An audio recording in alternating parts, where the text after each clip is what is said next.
मन्त्री श्री जगतबहादुर सुनार विश्वकर्मालाई उक्त मन्त्रालय सम्बन्धी विनियोजन शीर्षक माथिको छलफलमा उठेका प्रश्नको जवाब दिन अनुमति दिन्छु।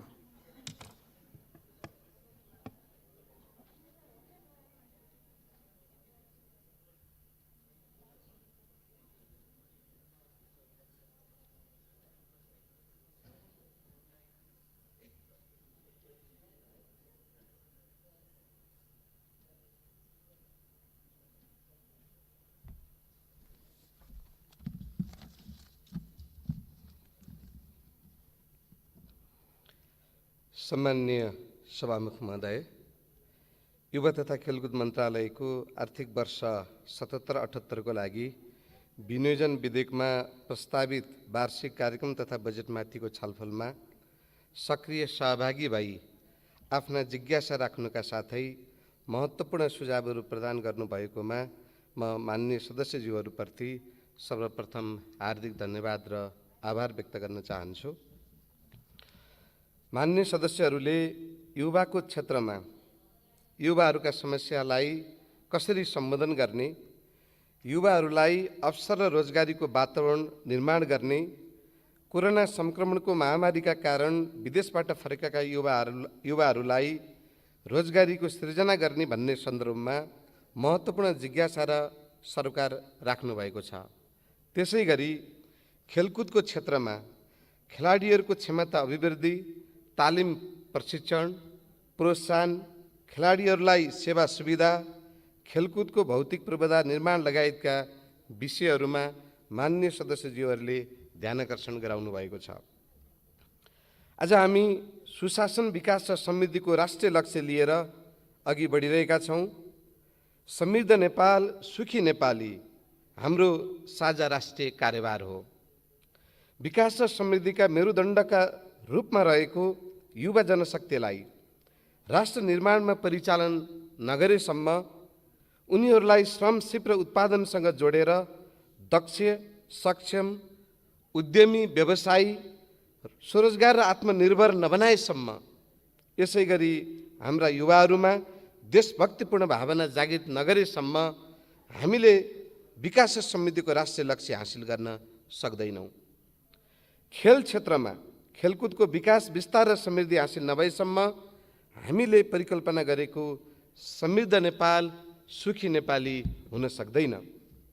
तसर्थ यो राष्ट्रिय अभिभारा पुरा गर्ने हिसाबले वर्तमान सरकार गठन भएदेखि नै युवा तथा खेलकुद मन्त्रालयले नेपाल कम्युनिस्ट पार्टी नेकपाको चुनावी घोषणापत्र, नेपालको संविधान, कानुन, हाम्रा आवधिक योजना, सरकारको नीति कार्यक्रमलाई आधार मानेर युवा र खेल क्षेत्रमा भएका विद्यमान समस्या, चुनौती र हाम्रा राष्ट्रिय अभिभाराहरूलाई हेरेर नै बजेट कार्यक्रम प्रस्तुत गर्दै आएको छ। स्रोत साधन बजेट विनियोजनका हिसाबले हेर्दा विगतदेखि नै युवा तथा खेलकुद क्षेत्रले अपेक्षाकृत प्राथमिकता र महत्त्व पाउन सकेको छैन। यो वर्ष पनि कुल बजेटको 0.16% मात्र बजेट विनियोजन भएको स्थिति छ। 13औं सागको सफल र भव्य आयोजना, नेपाली खेलकुदले कायम गरेको कीर्तिमानी इतिहास, प्राप्त उपलब्धि र बनेको खेलकुदको राष्ट्रिय माहौलले यो वर्ष बजेट विनियोजनका हिसाबले पनि खेलकुदले प्राथमिकता पाउने आशा अपेक्षा नेपाली खेल क्षेत्रले गरेको थियो। दुर्भाग्य, कोरोना संक्रमणको महामारीले हाम्रो राष्ट्रिय अर्थतन्त्रलाई समेत प्रत्यक्ष प्रभावित गर्यो। दोष कोरोनालाई गएको छ। भोलिका दिनमा हामी सबैको ध्यान यसतर्फ जान जरुरी छ। बजेट न्यून भए पनि कार्यक्रम र बजेट शीर्षकका हिसाबले प्रस्तावित कार्यक्रम युवा र खेल क्षेत्रमा देखिएका समस्या र चुनौतीलाई सम्बोधन गर्न, यस क्षेत्रको विकास, विस्तार र समृद्धिका लागि रोडम्याप हुनेछ, यसले दिशानिर्देश गर्नेछ, यो विश्वास हामीले लिएका छौँ। युवा क्षेत्रमा देखिएका युवाहरूका समस्या र सरोकारहरूलाई मन्त्रालय, राष्ट्रिय युवा परिषद, युवा तथा साना व्यवसायी स्वरोजगार कोष र नेपाल स्काउट मार्फत सञ्चालन हुने कार्यक्रमहरूले केही न केही सम्बोधन हुने आशा लिएको छ। युवाहरूका समस्याहरू पनि बहुआयामिक भएको र youth issue cross cutting issue भएकोले विभिन्न मन्त्रालयका युवा लक्षित कार्यक्रमले समेत युवाहरूको नेतृत्व विकास, अवसर र रोजगारीको सिर्जनामा सहयोग पुग्ने विश्वास लिएका छौँ। राष्ट्रिय युवा परिषदको विकास कार्यक्रमतर्फ 5 करोड 21 लाख रकम विनियोजन भएको छ।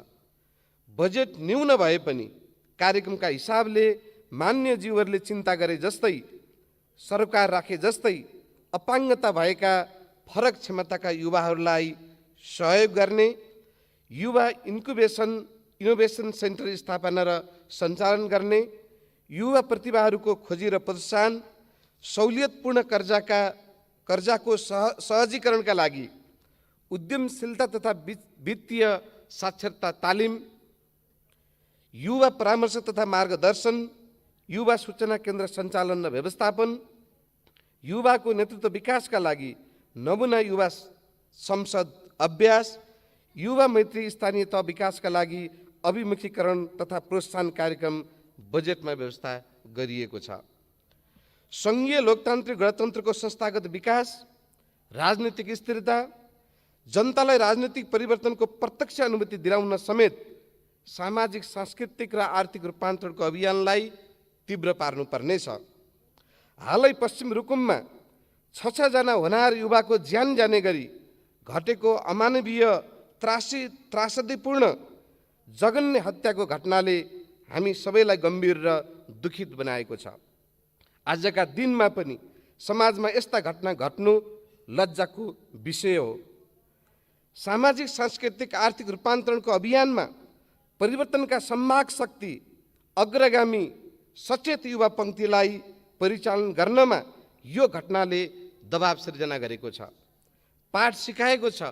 तसर्थ पनि युवा परिचालनका लागि, सामाजिक जागरण, रूपान्तरण र समृद्धिका लागि युवा अभियान कार्यक्रम अन्तर्गत उद्यमशीलतामा युवा, विज्ञान प्रविधि खोज अनुसन्धानमा युवा, कृषि उत्पादनमा युवा, पर्यटन प्रवर्धनमा युवा, सुशासन प्रवर्धनमा युवा, वातावरण संरक्षणमा युवा, अन्धविश्वास, लैङ्गिक हिंसा, जातीय विभेद तथा छुवाछुत विरुद्धमा युवा, सार्वजनिक शिक्षा सबलीकरणमा युवा, विपद व्यवस्थापन तथा स्वयंसेवकीय कार्यमा युवा, परम्परागत सिपको विकास तथा संरक्षणमा युवा, स्वास्थ्य तथा खेल सचेतनामा युवा जस्ता कार्यक्रम अघि सारिएको छ।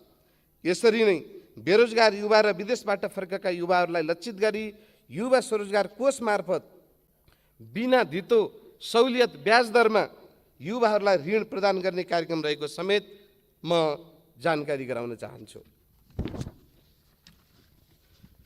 युवा तथा खेलकुद मन्त्रालयलाई प्राप्त भएको बजेट सिलिङमा बजेट न्यून भएका कारण खेल क्षेत्रका समस्या, चुनौती र हाम्रा राष्ट्रिय अभिभावकहरूलाई विनियोजन भएको रकमले पर्याप्त सम्बोधन हुन नसके पनि कार्यक्रम र बजेट शीर्षकले खेलकुदको विकास र विस्तारका लागि स्पष्ट दिशानिर्देश गरेको छ।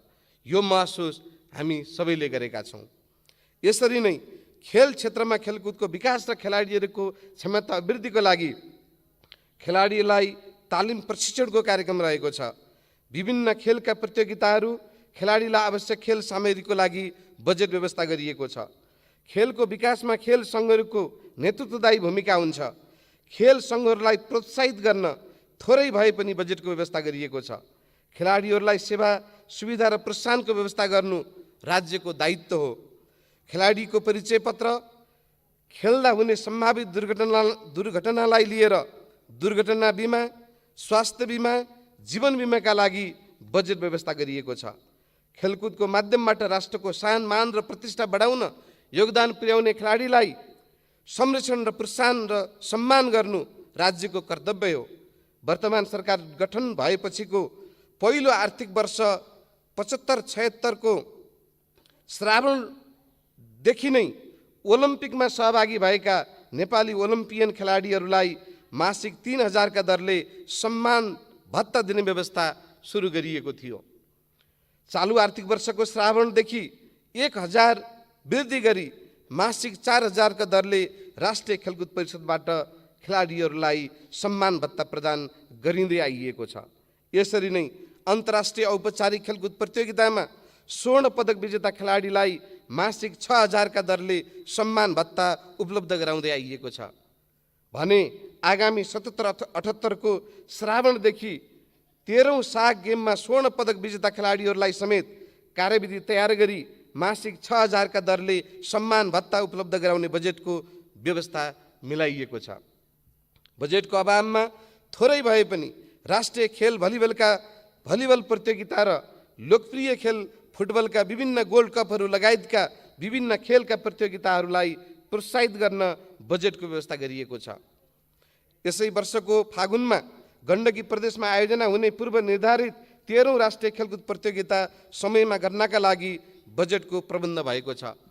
कोरोनाको संक्रमणको महामारीको जोखिम न्यूनीकरण भएमा नवौं राष्ट्रिय खेलकुद प्रतियोगिता समयमा आयोजना हुनेछ।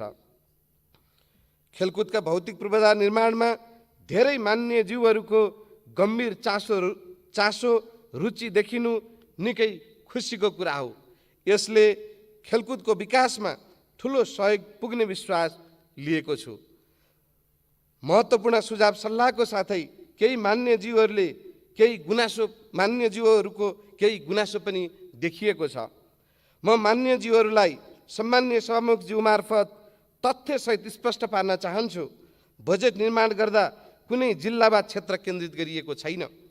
उच्च जिम्मेवारी बोध र आदर्शका साथ सिङ्गो देशलाई अगाडि राखेर खेलकुदको विकास विस्तार र समृद्धिका लागि खेल क्षेत्रमा भएका समस्या र चुनौतीलाई सम्बोधन गर्ने गरी आवश्यकता र औचित्यताका आधारमा निश्चित नीति र मापदण्ड तय गरी 7वटै प्रदेशमा खेलकुदका आधारभूत भौतिक संरचना निर्माण गर्ने नीति र योजनाका साथ पूर्वाधार निर्माणमा जोड दिएको छ, जुन बजेट शीर्षकले स्पष्ट गरेकै छ। बजेट निर्माण प्रक्रियामा सम्बन्धित मन्त्रालयका मन्त्रीहरूको भूमिका, सीमा र बाध्यतालाई सबै मान्य सदस्यज्यूहरूले बुझ्नु भएकै छ। यो आशा पनि मैले गर्न चाहन्छु। पूर्वाधार निर्माणतर्फ जम्मा बजेट 58 करोड 19 लाख विनियोजन भएको छ।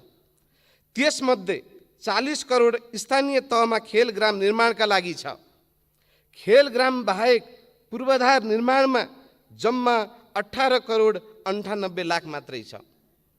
यही 18 करोड 98 लाखबाट मन्त्रालयले विगतका वर्षहरूमा सुरु भएका 8औं राष्ट्रिय खेलकुदका निर्माणाधीन प्रदेश नम्बर 5 का पूर्वाधार सम्पन्न गर्न, 13औं साग खेलकुदका निर्माणाधीन काठमाडौँ र पोखराका पूर्वाधार सम्पन्न गर्न, आगामी फागुनमा गण्डकी प्रदेशमा आयोजना हुने नवौं राष्ट्रिय खेलकुद प्रतियोगिताका लागि गण्डकी प्रदेशका विभिन्न 11वटा जिल्लामा भौतिक संरचना निर्माण गर्न, तुलनात्मक रूपमा कर्णाली प्रदेशमा खेलकुदका भौतिक संरचना शून्य प्राय देखिन्छ। तसर्थ मन्त्रालयले पूर्वाधार निर्माणमा कर्णाली प्रदेश र प्रदेश नम्बर 2 समेतलाई प्राथमिकतामा राखेको छ। ती प्रदेशमा सुरु गरिएका निर्माणाधीन योजनालाई निरन्तरता दिनका लागि पनि हामीले त्यही 18 करोड 19 लाखबाट नै सोच्नुपर्ने त्यो चुनौती, त्यो बाध्यता हाम्रो बिचमा छ। यसै गरी देशभर विगतमा सुरु भएका 14वटा रङ्गशाला निर्माणका कामलाई निरन्तरता दिन काठमाडौँको मूलपानी लगायतका देशका विभिन्न जिल्लामा विगतदेखि नै निर्माण कार्य सुरु भएका निर्माणाधीन 9वटा क्रिकेट रङ्गशालाको निर्माण कार्यलाई निरन्तरता दिन, देशका विभिन्न ठाउँमा विगतका वर्षहरूमा निर्माण सुरु भएका निर्माणाधीन कबड हलहरूको निर्माणको कार्यलाई निरन्तरता दिन, 7वटै प्रदेशमा निर्माणाधीन अन्तर्राष्ट्रिय स्तरको सुविधायुक्त प्रादेशिक रङ्गशाला निर्माणका कामलाई जारी राख्न, खेलकुद एकाडेमी तथा ट्रेनिङ सेन्टर निर्माण गर्न, देशभरिका भइरहेका कबड हल र रङ्गशालाको मर्मसम्भार गर्न, राष्ट्रिय खेलकुद परिषदको प्रशासनिक भवन निर्माण लगायतका कार्य गर्न, यी सबै काम गर्नका लागि मन्त्रालयका सामु चुनौती, बाध्यता र अभिभारा रहेको छ। यसको साथै मान्य जीवहरूबाट सिफारिस भएका योजना पनि बजेट विनियोजन गर्नुपर्ने योजनाहरूमा पनि बजेट विनियोजन गर्नुपर्ने हाम्रो दायित्व थियो। अब हामीले सोचौँ करिब 19 करोड बजेटले कहाँ के गर्ने। यो सीमा र बाध्यताका बीच युवा तथा खेलकुद मन्त्रालयबाट आर्थिक वर्ष 77-78 का लागि एउटा पनि नयाँ थप योजना समावेश गरिएको छैन। भइरहेका योजनाहरूको निरन्तरताका लागि शीर्षक बचाउने हिसाबले औसतमा 10 लाखका दरले ती शीर्षकमा बजेट राखिएको हो। कोरोना संक्रमणको महामारीलाई परास्त गरेपछि स्रोत साधन परिचालनको हाम्रो क्षमतामा आएको परिवर्तनसँगै पूर्वाधार निर्माणले गति लिने, खेलकुद पूर्वाधार निर्माणले प्राथमिकता पाउने यो आशा विश्वास हामीले लिएका छौँ। सम्माननीय सभामुख महोदय, कतिपय माननीयज्यूहरूले सबै क्षेत्रको सन्तुलित विकास र समान प्राथमिकताको सान्दर्भिक विषय उठाउनु भएको छ। यो विचारको स्वागत र सम्मान गर्न चाहन्छु। हामीले सिङ्गो देशलाई अगाडि राखेर सबै समुदायका जनतालाई हेरेर, त्यसमा पनि पछाडि परेको क्षेत्र र विभिन्न वर्ग समुदायका नागरिकलाई हेरेर त्यसै अनुरूप नीति, मापदण्ड र प्राथमिकता निर्धारण गरिनुपर्छ। दबाव, लबिङ र पहुँचको आधारमा योजना छनौट गरिनुहुन्न। यही मान्यताबाट निर्देशित भएर युवा तथा खेलकुद मन्त्रालयले पूर्वाधार निर्माणको निम्न अनुसारको नीति लिएको छ। प्रादेशिक रङ्गशाला, हामीले 7वटै प्रदेशमा आधुनिक सुविधा सम्पन्न एक-एकवटा रङ्गशाला निर्माण गर्ने योजना अगाडि सारेका छौँ। यो कुरा नेपाल कम्युनिस्ट पार्टी नेकपाको चुनावी घोषणापत्रमा समेत उल्लेख भएको नेकपाको सङ्कल्प पनि हो। सोही बमोजिम प्रदेश नम्बर 1 को इटरी रङ्गशालालाई स्तर उन्नति गरी प्रादेशिक रङ्गशाला बनाउने गरी काम भइरहेको छ। प्रदेश नम्बर 2 को जनकपुर धाममा राम जानकी खेल मैदानमा प्रादेशिक रङ्गशाला बनाउने गरी निर्माण कार्य आरम्भ भएको छ भने पर्सा वीरगञ्जको नारायणी रङ्गशालाको पुनर्निर्माण र स्तर उन्नति गर्ने कार्यलाई पनि प्राथमिकतामा राखिएको छ। प्रदेश नम्बर 3 को काठमाडौँ ललितपुरमा भएका संरचनाहरूलाई अन्तर्राष्ट्रिय स्तरका संरचनामा स्तर उन्नति गरी भर्खर साग गेम सम्पन्न भइसकेको हामी सबैलाई जानकारी छँदैछ। यसरी नै गण्डकी प्रदेशको पोखरा रङ्गशालालाई नै प्रादेशिक रङ्गशालामा स्तर उन्नति गरी भर्खर साग गेमका केही खेल सञ्चालन भएको थियो भने बाँकी काम पनि सम्पन्न हुने चरणमा रहेको छ। प्रदेश नम्बर 5 मा गएको वर्ष 8औं राष्ट्रिय खेलकुद प्रतियोगिता आयोजना हुँदा भैरवा, बुटवल, दाङ, बाँके, बर्दियामा खेलकुदका नयाँ संरचना निर्माण गर्ने, भइरहेको संरचनाको स्तर उन्नति गर्ने तथा नेपालगञ्जको रङ्गशालालाई प्रादेशिक रङ्गशालामा स्तर उन्नति गरिएको छ। प्रदेश नम्बर 6 मा सुर्खेतमा प्रादेशिक रङ्गशाला निर्माण गर्ने गरी प्रक्रिया अगाडि बढाइसकिएको छ। प्रदेश नम्बर 7 मा कैलाली, धनगढी रङ्गशालालाई नै स्तर उन्नति गर्ने गरी हरेक वर्ष बजेट विनियोजन भएर काम भइरहेको छ। स्थानीय तहमा खेलग्राम, दबाब, लबिङ र पहुँचको आधारमा योजना छनौट भोलि पनि नहोस् भनेर एउटा पद्धति बसाल्ने हिसाबले मन्त्री परिषदबाटै स्थानीय तह खेल पूर्वाधार निर्माण कार्यविधि स्वीकृत गरेर सोही बमोजिम दीर्घकालीन महत्त्वका खेलकुदका पूर्वाधार 753वटै स्थानीय तहमा क्रमशः निर्माण हुन सकोस् भनेर एक स्थानीय तह एक खेलग्रामको नीति अगाडि सारेर मन्त्रालयले कार्य थालनी गरिसकेको छ। चालु आर्थिक वर्षमा देशका 7वटै प्रदेशका 84वटा पालिका छनौट भई 50 लाखका दरले सम्बन्धित पालिकाको खातामा सोझै रकम निकास भई हाल काम भइरहेको छ। आगामी 77-78 का लागि पनि यो शीर्षकमा 40 करोड रकम विनियोजन भएको छ। यही रकमबाट छनौट भई निर्माण कार्य सुरु भइरहेका योजनालाई कसरी निरन्तरता दिने र बाँकी रहेका पालिकाहरू मध्येबाट केही नयाँ पालिकाहरूलाई समेत कसरी थप गर्दै जाने भन्ने चुनौती हाम्रा सामु छ। यही शीर्षकको बजेटबाट मान्य ज्यूहरूले माग सिफारिस गरेको योजनाहरू पनि समावेश हुँदै जानेछन्, यो विश्वास दिलाउन चाहन्छु। यहीँनेर म सम्माननीय सभामुखज्यू मार्फत अनुरोध गर्न चाहन्छु, अहिले स्रोत साधनको सीमाले गर्दा पालिका तहमा समेत खेल ग्राम निर्माण गर्न सबै पालिकामा सुरु गर्न सकेका छैनौँ। निर्माणाधीन योजना समेत अल्पत्र हुने स्थिति छ। यस्ता अवस्थामा हरेक गाउँ, वडा, टोलमा पूर्वाधार निर्माण गर्ने गरी नयाँ योजना कसरी थप गर्न सक्छौँ? मान्यज्यूहरूले आफ्नो लेटर प्याडमा सिफारिस गरी पठाउनुभएका योजनाहरू परेनन् भनेर गुनासो गर्नु भएको छ। वर्तमान परिस्थितिमा तत्काल यो सबै कसरी सम्भव होला, हामी सबैले छलफल गरौँ। बिना भेदभाव सबै जिल्ला र 753वटै स्थानीय तहमा खेल ग्राम बनाउने कामलाई योजनाबद्ध र प्राथमिकताका साथ अघि बढाउँ। खेल ग्राम निर्माणका लागि पालिका छनौट गर्ने कामलाई पनि मन्त्रालयले पारदर्शी गरेको छ। कार्यविधि अनुसार स्थानीय तहसँग आवेदनको माग हुन्छ। कार्यविधि अनुसार नै प्रक्रिया पुगेर आएका पालिकाहरू मध्येमा बजेटको सीमाभित्र सकभर कुनै जिल्ला नछुट्ने गरी छनौट गरिएको छ। यसरी छनौट गर्दा मान्यज्यूहरूको सिफारिसलाई कार्यविधिले नै अनिवार्य गरेको छ। कार्यविधि अनुसार सम्बन्धित पालिकाबाट आवेदन नभएको स्थितिमा मान्यज्यूहरूबाट लेटर प्याडमा सिफारिस माग भएको आधारमा मात्रै योजना छनौट हुन सक्दैन। कार्यविधि मन्त्रालयको वेबसाइटमा भएको ब्यौरा पनि म अनुरोध गर्न चाहन्छु। राष्ट्रिय खेलकुद प्रतियोगिता हरेक 2-2 वर्षमा हुनुपर्ने राष्ट्रिय खेलकुद प्रतियोगिता विगतमा दशकौं वर्ष आयोजना नहुने यो दुःखद परिस्थिति नेपालको खेलकुद क्षेत्रले बेहोरेको देखिन्छ। वर्तमान सरकार गठन भएसँगै हामीले सङ्कल्प गर्यौं निर्धारित समयमा राष्ट्रिय खेलकुद प्रतियोगिता आयोजना गर्ने दृढ इच्छा शक्तिका साथ काम गरेका कारण कठिन चुनौती र प्रतिकूलताका बीच छोटो समयमा प्रदेश नम्बर 5 का विभिन्न जिल्लामा नयाँ भौतिक पूर्वाधार निर्माण गरी नेपालगञ्जको रङ्गशाला 6-7 महिना भित्रै तयार गरी 8औं राष्ट्रिय खेलकुद प्रतियोगिता निर्धारित समयमा नै गत वर्षको वैशाखमा नेपालगञ्जमा आयोजना गरिएको थियो। राष्ट्रिय प्रतियोगिता हरेक 2-2 वर्षमा आयोजना हुन सकोस्, प्रतियोगिता 7वटै प्रदेशमा सक्रिय प्रणालीमा पालो गरी आयोजना गर्ने र जुन प्रदेशमा राष्ट्रिय प्रतियोगिता आयोजना हुन्छ सोही प्रदेशमा प्रतियोगिताका लागि चाहिने पूर्वाधार पनि निर्माण गर्दै जाने। यसो गर्दा राज्यलाई एकैचोटि आर्थिक भार पनि नपर्ने, क्रमशः 7वटै प्रदेशमा प्रतियोगिता आयोजना हुँदा खेलकुदका आधारभूत पूर्वाधार पनि निर्माण हुँदै जाने। दीर्घकालीन हिसाबले नेपाली खेलकुदमा देखिएको पूर्वाधारको समस्या पनि हल हुँदै जाने। यही मान्यता र नीतिमा राष्ट्रिय खेलकुद प्रतियोगिता आयोजना र सञ्चालनका लागि एउटा छुट्टै निर्देशिका जारी गरी त्यसै अनुरूप अहिले काम भइरहेको छ। उल्लेखित तथ्यहरूबाट स्पष्ट हुन्छ युवा तथा खेलकुद मन्त्रालयले सन्तुलित विकासको अवधारणा र नीति लिएर काम गरिरहेको छ। 8औं राष्ट्रिय खेलकुद प्रतियोगिता प्रदेश नम्बर 5 मा गत वर्ष आयोजना हुँदा खेलकुदका पूर्वाधार निर्माणका धेरै योजनाहरू प्रदेश नम्बर 5 मा थिए। अहिले प्रदेश नम्बर 5 मा कम छन्।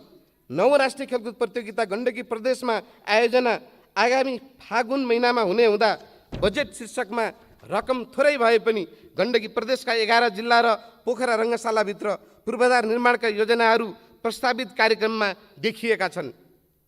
यो कुरा जानकारी नपाउँदा वा बुझाउन नसक्दा कतिपय माननीयहरूले आफ्नो जिल्ला र क्षेत्रमा बजेट केन्द्रित गरियो, मन्त्रीको निर्वाचन क्षेत्रमा बजेट केन्द्रित गरियो भन्ने गुनासो गरेको देखियो। 7औं राष्ट्रिय खेलकुद प्रतियोगिता पूर्वाञ्चलमा हुँदा इटरी रङ्गशालामा धेरै संरचना निर्माण भएका थिए। अहिले तिनै संरचनाहरूको स्तर उन्नति गरी प्रदेश नम्बर 1 को प्रादेशिक रङ्गशालाको रूप दिँदैछ। 10औं राष्ट्रिय खेलकुद प्रतियोगिता कर्णाली प्रदेश वा प्रदेश नम्बर 2 मा आयोजना गर्न सकियोस् भनेर अहिलेदेखि नै कर्णाली प्रदेश र प्रदेश नम्बर 2 लाई प्राथमिकतामा राखिएको छ। बजेटको अभावमा रकम न्यून छ। सम्माननीय सभामुखज्यू, यही सन्दर्भमा आज भन्न चाहन्छु, पहिलो वर्ष आर्थिक वर्ष 75-76 मा पनि मन्त्रीको क्षेत्रमा बजेट केन्द्रित गरियो भनेर केही मान्यज्यूहरूबाट आलोचना भएको थियो। 13औं दक्षिण एसियाली खेलकुद काठमाडौँ, पोखरा र जनकपुरमा आयोजना हुने भएकोले पोखरा रङ्गशाला र वरपर खेलकुदको पूर्वाधार निर्माणाधीन अवस्थामा थिए। कति नयाँ थप्नुपर्ने थियो। सागको तयारीका लागि पोखरामा पूर्वाधार निर्माण हुँदा मन्त्रीको क्षेत्रमा बजेट केन्द्रित गरियो भनेर त्यति बेला आलोचना भइरहँदा म निर्वाचित भएको क्षेत्र कास्की क्षेत्र नम्बर 3 मा एउटा मात्रै नयाँ योजना जम्मा 10 लाखको थियो।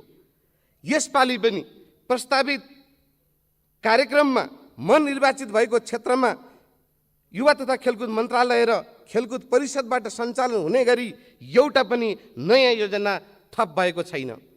सागको बेला तयार भएको पोखरा रङ्गशाला हाल गण्डकी प्रदेशको प्रादेशिक रङ्गशालाको रूपमा देखिएको छ।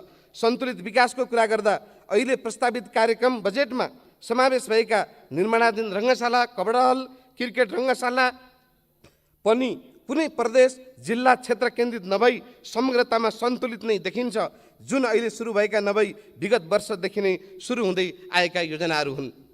सम्माननीय सभामुख महोदय, नेपाली जनताको सार्वभौम अधिकार सम्पन्न संसदको यो राष्ट्रमा उभिरहँदा आज म अत्यन्तै गम्भीर र दुखी छु। एकजना मान्य सदस्यले पर्सा वीरगञ्जको नारायणी रङ्गशालाका बारेमा बोल्दै गर्दा मान्य मन्त्रीज्यूलाई एन्फाले पनि बडा माया गरेको छ। एन्फाले पनि सुन्नमा आएको छ कि 17 करोड रुपियाँ एन्फाले पनि उहाँलाई दिएको छ भनेर भन्नुभयो। यी शब्द मेरा होइनन् सभामुख महोदय, सम्बन्धित मान्यज्यूकै शब्द हुन्। यसो भनेर मान्यज्यूले के भन्न खोज्नु भएको? मान्यज्यूले भन्न खोजेको आशय के थियो? सम्बन्धित मान्यज्यूले नै स्पष्ट गर्नु पर्यो। म सम्माननीय सभामुख महोदय मार्फत अनुरोध गर्न चाहन्छु। सम्माननीय सभामुखज्यू, यदि सम्बन्धित मान्यज्यूले जुन शब्दमा बोल्नु भएको छ, जे भन्नु भएको छ, भनेको त्यही हो भने यो विषय गम्भीर छ। यसले मलाई धेरै नै दुखी तुल्याएको छ। उहाँले जुन शब्द उच्चारण गर्नुभएको छ, जुन शब्दमा आफ्नो अभिव्यक्ति दिनुभएको छ, उहाँले भन्न खोजेको त्यही हो भने त्यसलाई पुष्टि गर्न, प्रमाणित गरेर देखाउन म चुनौती दिन्छु। उहाँको आशय अर्कै थियो भने के थियो स्पष्ट गर्नु पर्यो सभामुख महोदय। एन्फाबाट र कोही कसैबाट मैले 1 रुपियाँ लिएको छैन। बरु यही प्रसङ्गमा काशी जिल्लाको माछापुछ्रे गाउँपालिकाको भेडाबारी भन्ने स्थानमा एन्फाले एकाडेमी स्थापना गर्न खोज्दैछ। फिफाका प्रतिनिधिहरू आएर धेरै ठाउँहरूमध्ये त्यो ठाउँलाई छनौट गरेको हुँदा 17 करोड बराबरको लागतको योजना एन्फाको बैठकले स्वीकृति गरिसकेको छ भन्ने सुनेको छु। यसको पनि कुनै आधिकारिक जानकारी मन्त्रालयमा प्राप्त भएको छैन। यो प्रसङ्ग हो भने मेरो कुनै गल्ती र कमजोरी त भएन नि। निष्ठा र इमानका साथ आफ्नो परिवारसित जिम्मेवारी पुरा गर्न दिनरात आफ्नो क्षमताले भ्याएसम्म कठिन मेहनत गरिरहने, कुनै मिडियामा चर्चा र प्रचार भन्दा पनि काममा केन्द्रित हुने, सके धेरै र राम्रो गर्ने, केही गर्न सकिएन भने पनि निष्ठा र इमानमा आफ्नो बाल्यकालदेखिको छविलाई शक्तिशाल तुल्याउने सङ्कल्प लिएर काम गरिरहेको मान्छेले यस्तो आरोप सुन्नु पर्दा म धेरै दुखी छु। सार्वजनिक जिम्मेवारीमा रहेको व्यक्तिको सार्वजनिक जीवन मात्रै हुँदैन, निजी जीवन पनि हुन्छ। सार्वजनिक जिम्मेवारीमा रहेकै आधारमा व्यक्तिको इज्जत प्रतिष्ठा वर्षौँदेखि कठिन र मेहनतपूर्ण तर तवरले निर्माण गरेको व्यक्तिको निष्ठा र इमान र छविलाई बिना आधार प्रमाण कसैले धमिल्याउन पाइँदैन सभामुख महोदय। सम्बन्धित मान्यज्यूलाई स्पष्ट गर्न लगाइयोस्, बिना आधार प्रमाणको लाञ्छनापूर्ण अभिव्यक्ति रेकर्डबाट हटाउन उपयुक्त हुन्छ भन्ने ठानेको छु सभामुख महोदय। म यो अनुरोध गर्न चाहन्छु। उहाँ मान्यज्यूले ठिकै भन्नुभएको छ। एन्फाले मलाई बडो माया गर्छ।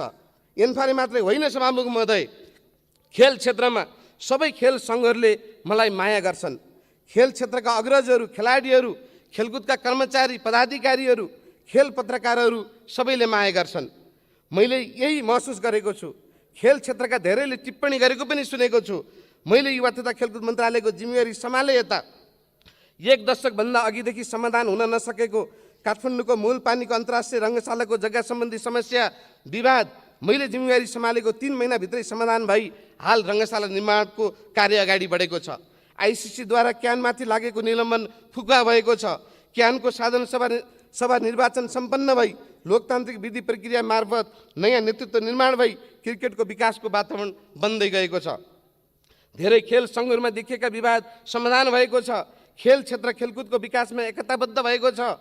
विगतको खेलकुदमा हुने राजनीतिकरण अन्त्य भएको छ, जसको प्रतिफल साग गेममा नेपालले ऐतिहासिक सफलता प्राप्त गरेको छ। लामो समयदेखि विवाद रहेको ओलम्पिकको विवाद समाधान भएको छ। खेलाडीको सेवा सुविधाको प्रबन्ध र प्रोत्साहनले खेलाडीहरूलाई उत्साहित तुल्याएको छ।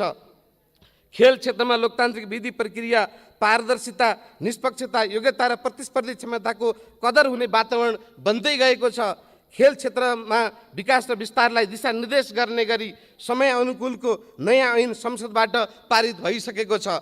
खेल सङ्घहरू स्वायत्त र स्वतन्त्र संस्थाको रूपमा मजबुत भएका छन्। धेरै अन्तर्राष्ट्रिय पदकहरू जित्न नेपाली खेलाडीहरूले सफलता प्राप्त गरेका छन्। खेलकुदका भौतिक पूर्वाधार निर्माणको काम देशभर उत्साहजनक हिसाबले भइरहेको छ। यी त केही नमुना मात्र हुन् सभामुख महोदय। सायद यो सुधार र परिवर्तनले होला, मेरो निष्ठा, इमान र मेहनत देखेर होला खेल क्षेत्रमा धेरै साथीहरूले मलाई माया गर्नुभएको छ। गत वर्ष मान्यज्यूले पनि माया गर्नुभएको थियो। नारायणी रङ्गशालालाई बजेट पारेको भनेर यही संसदमा धन्यवाद पनि दिनुभएको थियो। नारायणी रङ्गशालामा म आफै उपस्थित भएर निर्माण कार्य शुभारम्भ गरेर आएको थिएँ। यो वर्ष पनि अरू योजनामा 10 लाख विनियोजन भइरहँदा नारायणी रङ्गशालालाई 50-50 लाख गरी 1 करोड विनियोजन भएको छ। प्रदेश नम्बर 2 को देशकै पुरानो रङ्गशाला मध्येको एक रङ्गशाला भएको कारण मन्त्रालयले यो रङ्गशालालाई प्राथमिकतामा राखेको हो। मान्यज्यूको माया म प्रति अहिले पनि कायम छ, यो मेरो विश्वास हो। मान्यज्यूको सुझावलाई म सम्मान पनि गर्न चाहन्छु। जहाँसम्म एन्पा अध्यक्ष कर्मा छिरिङले के भन्नुभयो भन्ने प्रसङ्ग छ, त्यो कुरा मेरो जानकारीमा छैन। उहाँले कहाँ के अन्तर्वार्ता दिनुभयो, के भन्नुभयो मलाई थाहा छैन। कता कताको कुरा ल्याएर मन्त्रीलाई विवादमा तान्नु खोज्नु यो उचित हुन सक्दैन। खेलकुदको क्षेत्रमा राम्रो काम गर्नेलाई प्रोत्साहित गर्ने, खेलकुदको हित विपरीत नराम्रो गर्ने, नियम कानुन विपरीत कार्य गर्ने, अनियमितता भ्रष्टाचार गर्नेलाई कुनै छुट नदिने, प्रमाणका आधारमा नियम कानुन बमोजिम दण्डित गर्ने, कारबाही गर्ने कुरामा कहीँ कमी भएको छैन, कमी गरिने पनि छैन। व्यक्तिको अनुहार हेरेर युवा तथा खेलकुद मन्त्रालयमा कुनै काम हुँदैन र भएको पनि छैन।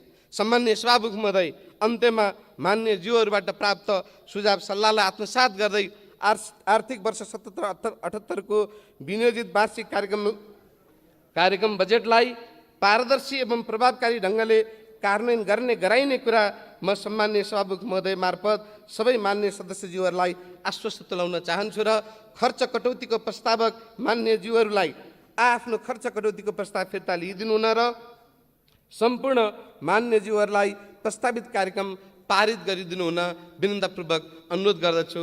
धन्यवाद। मान्य सदस्यहरू, उक्त जवाबका सम्बन्धमा स्पष्टीकरण माग गर्न चाहनुहुने मान्य सदस्यहरूको नाम प्राप्त हुन आएको छ। स्पष्टीकरण माग गर्न चाहनुहुने मान्य सदस्यहरूलाई 1 मिनटको समय निर्धारण गरेको छु। सर्वप्रथम मान्य श्री रङ्गमती शाही।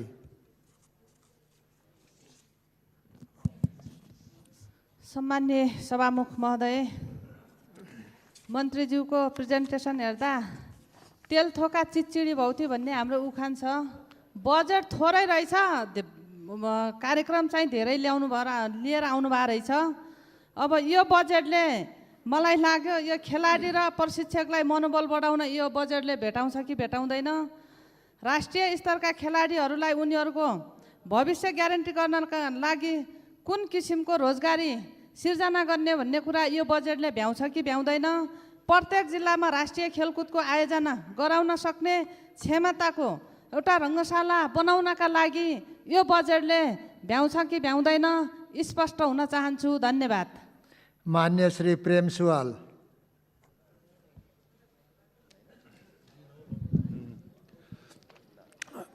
सम्मान्य सभामुखज्यू मार्फत युवा तथा खेलकुद मन्त्रीज्यूसँग